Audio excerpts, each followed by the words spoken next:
beautiful souls. My name is Sorimal. I'm the founder of Mindful Serenity Healing. I wanted to come on here and share a little bit about myself. So I know you guys see me on social media, always talking about creating and discovering and healing and living your most abundant life.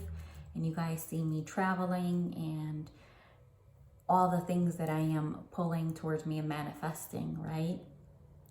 I'm currently in New Hampshire. I was nudged by my spirits to come up here for a few days, and I've been blessed to create and to do some inner work and have a great, experience.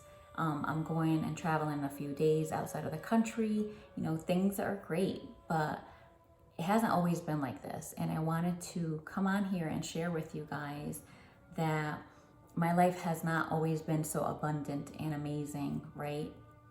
And I want to share this with you guys because I want you guys to understand what it is that I'm trying to create and what it is that I'm trying to share with you guys, because I really want everybody to experience this. I really want everybody to understand that you do have a choice in your life and that your past or experiences do not have to dictate your future. And just to share a little bit about myself, I'm currently working as a life coach, as a healer, living the life, living the dream. I will get into that, but just to go back a few years of my childhood, I've made videos about this before, but I haven't dived in like I want to dive in today.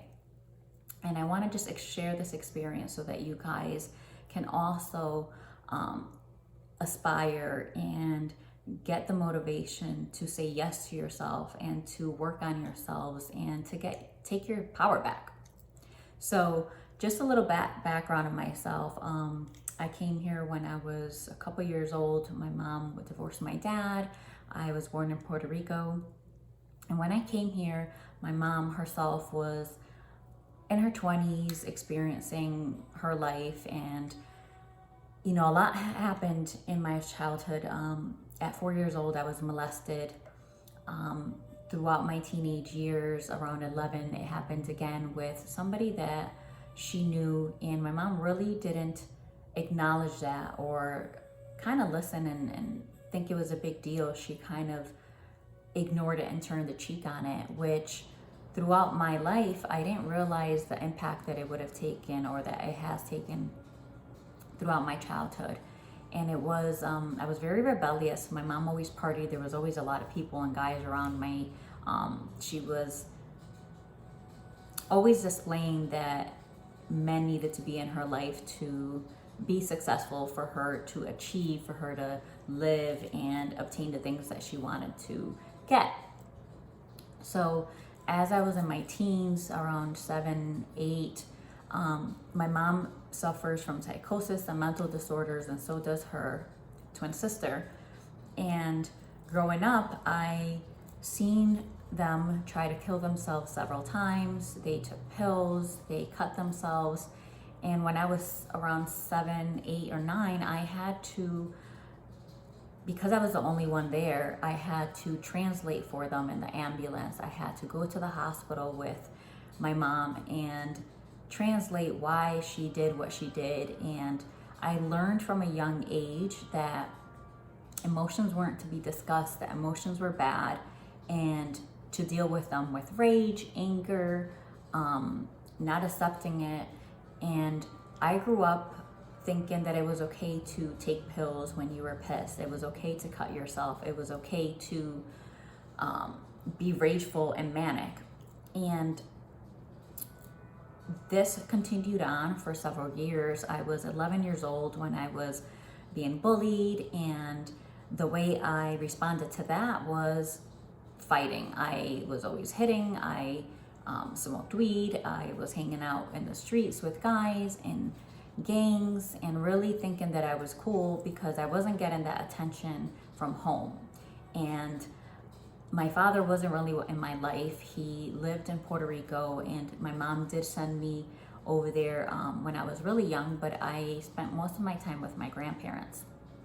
So around 11 years old, I was acting out, and instead of my mom asking me what's going on and understanding, she's in 1 second decided to get rid of me and to send me to Puerto Rico with my dad so that I can learn my lesson, right? And at 11 years old when that happened, I was devastated. I didn't understand why I was being sent away, and I really felt so unloved and so unsupported. And I spent a year over there trying to find myself, trying to find where I belonged, and I didn't belong there. The relationship with my dad is not very close, and he's quiet. There was no daughter and dad bond like I wanted to, and I remember always trying to do tomboy things and really try to fit in with him, trying to get his acceptance and his love. And a year passed, and I begged my mom to bring me back, and she finally did. And as soon as I came back, I went back into the behavior that I was living in, that environment, right? She wasn't parenting, she wasn't acknowledging or even reprimanding me for the things that I was doing. So at 16 years old, I ended up pregnant. And in order for me to be with my dad, or the baby daddy at the time, she made me get married. And that was the only option. It was get married or you can't leave, or you can't be with him. So at 16, I was in love. I was like, okay, if that's what I gotta do, I'll do it. And I got married, and he came from a very similar background. So we did come together and attract each other with those wounds, with abandonment, feminine energy mother wound, and masculine energy wounds. And we created, a beautiful life. We made a promise that we were gonna do the things that our parents did, and that we would give our kids the best opportunity possible. And I committed to that. I did not go out. I did not go to clubs. I didn't really experience my teenage life or my early 20s at all. I was committed to not failing. And in my mid-20s, I decided to go back to school. I went to dental hygiene. I was determined not to fail. There was a lot of things coming up in my marriage at the time, which, looking back at it, I understand why. But at that time, I didn't. And our triggers and our past wounds were coming up for both of us. And that ended up really interfering with our marriage. It got ugly. It got physical. There was a lot of violence. And I didn't really understand how to maneuver through that, because that's all I seen from my mom. So I hung in there, and, things were good, but there was, that bad aspect of it. And as I was going into school, I had asked my mom to, do me the favor and just watch my kids for 2 hours a week. When she was doing that, she started hanging out with gang members. And at 25, I asked my mom, can you, babysit my kids in one location? Do not bring them around these people. And instead of her listening and understanding, she blew up on me. And I didn't understand why. And I tried to tell her, like, hey, you've never really said I love you to me and my little baby sister at the time. And I really wanted to just express my emotions and communicate that with her. And she was not having it. She threw a fit and acted how she always does, and moved out of my house and left to Puerto Rico. So that was a hard moment, right? At that time in my mid-20s, we were very successful, making over 6 figures between the both of us. And I thought I had everything I needed, but I didn't have my mom's love, and I didn't understand the importance of that. And once she left, because I decided to talk to her, right? She just abandoned me, abandoned my family, my kids, and my baby sister, who was 7 years younger at the time, so around 14. So me and my husband decided to raise my sister and my kids and move forward. So years came on, and things were coming up in the marriage, and we didn't know where to turn, So I finally decided that I deserved more, and that I needed to expand. There was something bigger than me calling me. So I decided to get divorced. And after the divorce, I, again, was still in that fight or flight mode. And I didn't really ever look at my past. So I just continued on with my life, started working at the clubs. And it wasn't until I really hit rock bottom, I ended up getting roofied and raped while I was working there by somebody that knew me and knew of me and my friends and that I trusted, right? And that was a real reality check, and that's something that I don't really talk about, but I want to bring this up because there's a lot of women out there that have gone through this. And just like I did, we sit in the shame and the fear of speaking about it, and we just kind of suffocate that into our bodies, and we just pretend like it never happened. And at that time, I was shocked. I didn't realize what was going on. I blamed myself for drinking, and even though I didn't drink a lot, I wasn't sure, right? And I was so ashamed. I didn't talk about it. I wanted to call the police, but I felt like I was going to be judged and misunderstood and criticized. So I decided not to speak up and not to say anything. And that, I stuffed the emotion. And fast forward a year and a half later, I got hurt, I got injured, my body said, stop, what the hell are you doing? Pay attention. There's a lot of things going on and you're not paying attention.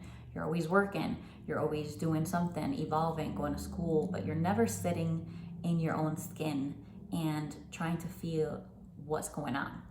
So it wasn't until I got injured and I had a very debilitating hip injury that I had to sit down with myself and my thoughts for a very long time. And in this process, I was going through a dark soul of the night, I believe it's called.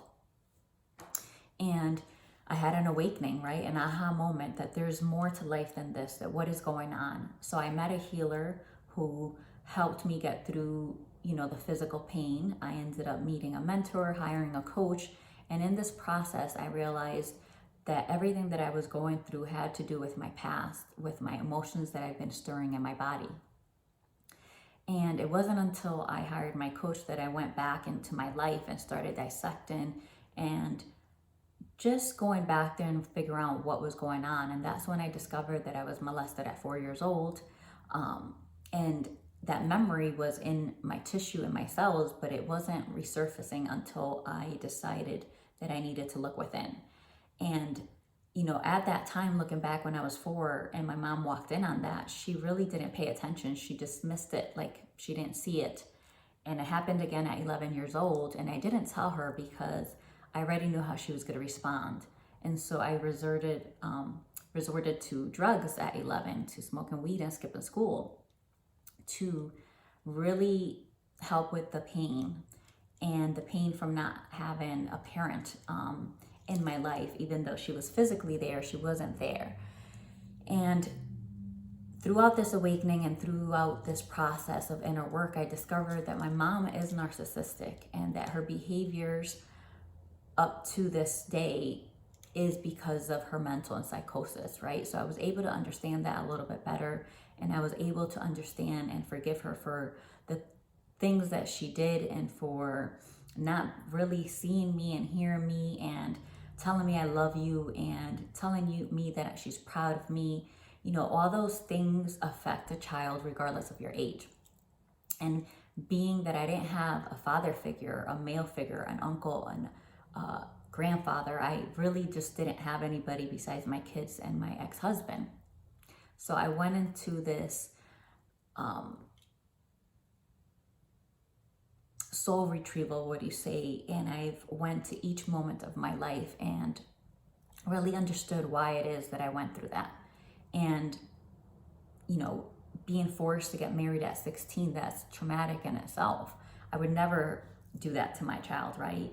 And when my mom decided to leave me because I decided to talk to her about my emotions and what was going on, she abandoned my sister too. And so I had to raise my baby sister when I was in my 20s and really show up for her and my kids because I wanted them to have the best role models.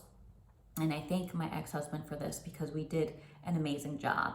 And, after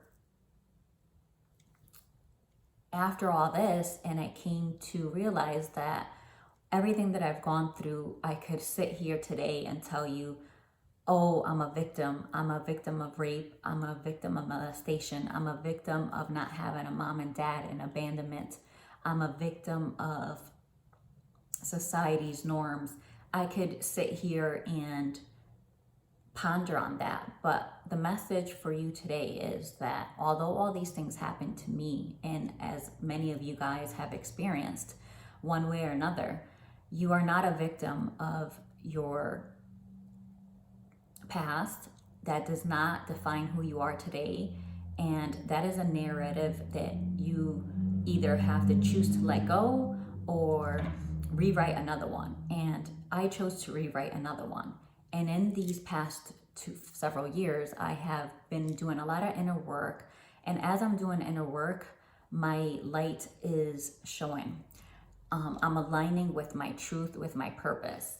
And I was a dental hygienist, right? I went to school in my mid-20s, making $90,000 a year, but I wasn't happy, right? I was doing that for 10 years and just something didn't feel right. And it wasn't until I started aligning and listening to my soul and to God and Source and the universe that I changed careers. You know, now I'm a healer. I work with energy. I'm a life coach, and I help people create miracles in their lives to heal and manifest and live the most abundant life, right? To take your power back, because I took my power back, and I am sitting here today telling you that yes, I could have stayed in that dental hygiene job because I was making 90 grand, even though I wasn't happy. But I chose, because you have a choice, to listen to these nudges, to listen to what my soul is trying to tell me. And once I decided to do that, I started to align in the most beautiful ways. Miracles started to evolve, right? And this year for many has been really hard, including myself. I had to choose myself this year several times, and it was the most hard thing I've ever had to do again, right? So it's not like that my life has always been peachy since the last 3 years. It's been a roller coaster. It's been ebb and flow. There's been good and bad, but I've had to make very hard decisions. And that's where a lot of us get stuck. A lot of us get stuck in not facing our fears and not wanting to step forward into the unknown. And as I did that early on this year, I started to choose myself, to love myself, and to stop looking at the outside world for answers, to find the answers within. God and the universe started giving me those answers, giving me those miracles, making money where money wasn't even possible. And in this process of my inner work and healing, which is continuous for the rest of your life, because we are always in discovery and recovery mode. And one of my coaches is Coach Tim Moore, I believe, said that. And that really resonated with me because it is true. We are always in recovery and discovery. And once we realize that, we're able to live life in flow in a more aligned way. Whether it's good or bad, whatever comes our way, you have the tools to find that and to get through that.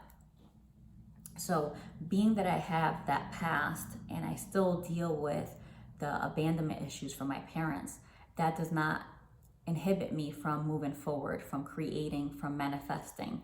And this year alone, I had to choose my health over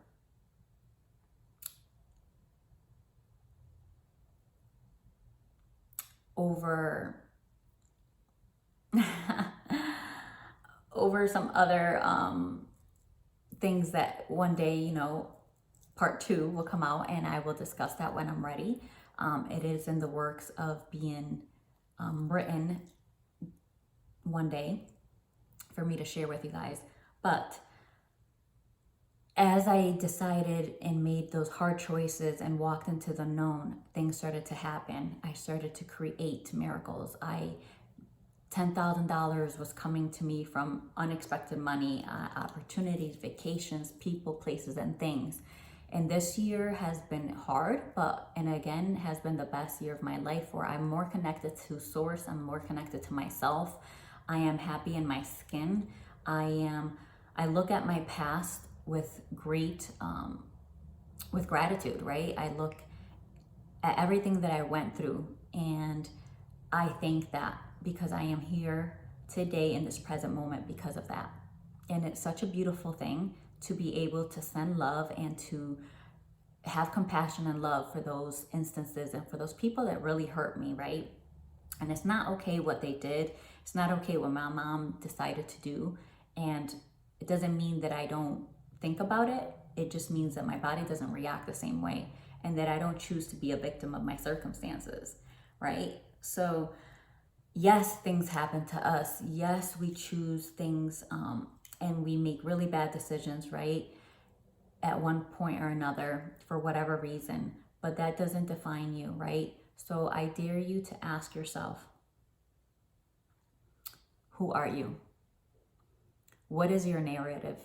From this day forward, what do you choose? And how do you choose to walk in your path, right? Stop living in the past, stop living in the future, and start living in the present moment. I'm no different than you guys, right? I've shared my story. I've shared some of my darkest moments. And there's more to that, right? But that was the big, one of the most biggest things that have defined me. But now I sit here today, living in pure alignment, connected to God, connected to Source. And I decide to listen to my inner soul, to my spirit, and live a life that is abundant, that is healthy. I live every day by this guidance. I work with energy daily. It's become a part of my life and who I am. And so can you. So I welcome you to really look within you, to get that help, to get that mentor, to get that coach. Start doing that inner work. Start creating money, right? As you heal and you move that energy out of your body that's stagnant, that's dense, you will start making room for miracles. You will start making room for that relationship that you want. You will start making room for opportunities that you never even dreamed of that would happen to you. I am living proof of that. I could tell you in the last couple months, money has flowed to me, opportunities, creativity, people, places, and things that I would have never, ever have thought in the beginning of the year that I would be here today. And so can you. So I invite you to take your power back, really look in within yourself, get the help and guidance that you need, because you don't need to do this alone. But life is too beautiful. You're a beautiful soul and you deserve everything that's coming your way. And if you want to join, I am doing a workshop on December 6th, that's Sunday from 12 to 3. It's called Taking Your Power Back. And I really guide you into doing some of this inner work, to figuring out why you're not moving forward, to what's stopping you from living your most abundant life.